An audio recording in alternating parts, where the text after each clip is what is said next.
Hello student, आज हम कक्षा 7 की हिंदी विषय की वर्कशीट नंबर 3 को डिस्कस करेंगे, जिसकी डेट है 13 अप्रैल 2021। तो बच्चों, यह वर्कशीट आपकी पाठ्य पुस्तक बसंत भाग 2 का प्रथम पाठ हम पंछी उन्मुक्त गगन के पाठ से ली गई है, जिसके कवि है शिव मंगल सिंह सुमन। ठीक है बच्चों, यदि आपने अभी तक हमारे चैनल को सब्सक्राइब नहीं किया तो सब्सक्राइब कर ले और वीडियो देखने के बाद लाइक और कमेंट जरूर करें। तो बढ़ते आगे। प्यारे बच्चों, कोविड-19 की लॉकडाउन या तालाबंदी में घर के अंदर बंद होकर कैसा लगता है, यह तो आप जान ही गए होंगे। तो सोचिए, पिंजरे में कैद पक्षी को कैसा लगता होगा। यदि किसी पक्षी को पिंजरे में कैद कर लिया जाए तो उसे कैसा महसूस होता होगा। आइए इसी बारे में जानते हुए कविता हम पंछी उन्मुक्त गगन के का तीसरा भाग पढ़ते हैं। यह कविता शिव मंगल सिंह सुमन द्वारा रचित है। ठीक है बच्चों, तो आइए देखते हैं। तीसरा भाग है। होती सीमाहीन क्षितिज से इन पंखों की होड़ा होड़ी, या तो क्षितिज मिलन बन जाता या तंती सांसों की डोरी। नीड न दो चाहे टहनी का आश्रय छिन्न भिन्न कर डालो, लेकिन पंख दिए है तो आकुल उड़ान में विघ्न न डालो। होती सीमाहीन क्षितिज से इन पंखों की होड़ा होड़ी। होड़ा होड़ी अर्थात प्रतियोगिता। तो कवि शिवमंगल सिंह सुमन कहते हैं कि सीमाहीन आकाश में उड़ते हुए पक्षियों के पंखों में एक होड़ सी लग जाती है। क्या लग जाती है? होड़ सी, प्रतियोगिता लग जाती है। और वे आसमान की उस सीमा को छूना चाहते हैं। कौन सी सीमा को छूना चाहते हैं? जिसका कोई अंत नहीं है, जिसका कोई अंत नहीं है। या तो क्षितिज मिलन बन जाता या तंती सांसों की डोरी। और वे आसमान को छूने की इच्छा रखते हैं, चाहे इसके लिए उनके अपने प्राण ही क्यों न त्यागने पड़े। या तो क्षितिज मिलन बन जाता या तंती सांसों की डोरी। या तो वे उस क्षितिज को प्राप्त कर लेते, उस सीमाहीन अंत को छू लेते, और या फिर उनकी सांसें ही बीच में रुक जाती। तंती सांसों की डोरी, या अपने प्राण ही क्यों न न्यौछावर करने पड़े। नीड न दो चाहे टहनी का आश्रय छिन्न भिन्न कर डालो।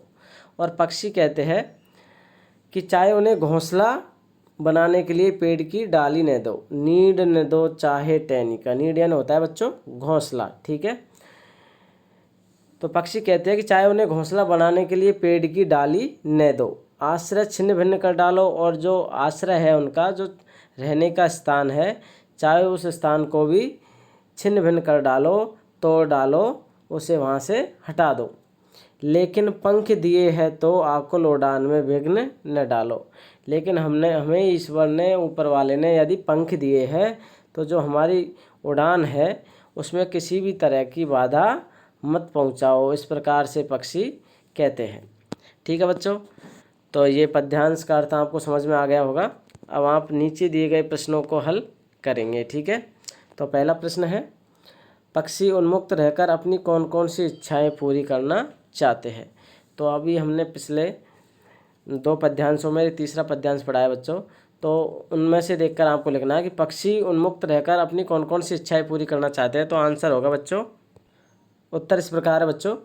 पक्षी उन्मुक्त होकर वनों की कड़वी निवोरियाँ खाना, खुले और विस्तृत आकाश में उड़ना, नदियों का शीतल जल पीना, पेड़ की सबसे ऊंची टहनी पर झूलना और क्षितिज से मिलन करने की इच्छाओं को पूरी करना चाहते हैं। ठीक है बच्चों, अगला प्रश्न है, पक्षियों को पालना उचित है अथवा नहीं, अपने विचार लिखिए। तो बच्चों, आपको यहाँ पर अपने विचार लिखने हैं कि पक्षियों को पालना उचित है या नहीं। इसके बारे में आपको यहाँ 2 से 3-4 लाइन लिखनी है। ठीक है, प्रश्न नंबर तीसरा, निम्नलिखित शब्दों से वाक्य बनाइए। तो आपको यहाँ पर बच्चों 4 शब्द दिए गए हैं, इनसे आपको 4 वाक्य बनाने हैं। जैसे घोंसला से, प्रतियोगिता, बाधा, घर, इन शब्दों से हमें नए वाक्य बनाने हैं। तो आंसर इस प्रकार होगा।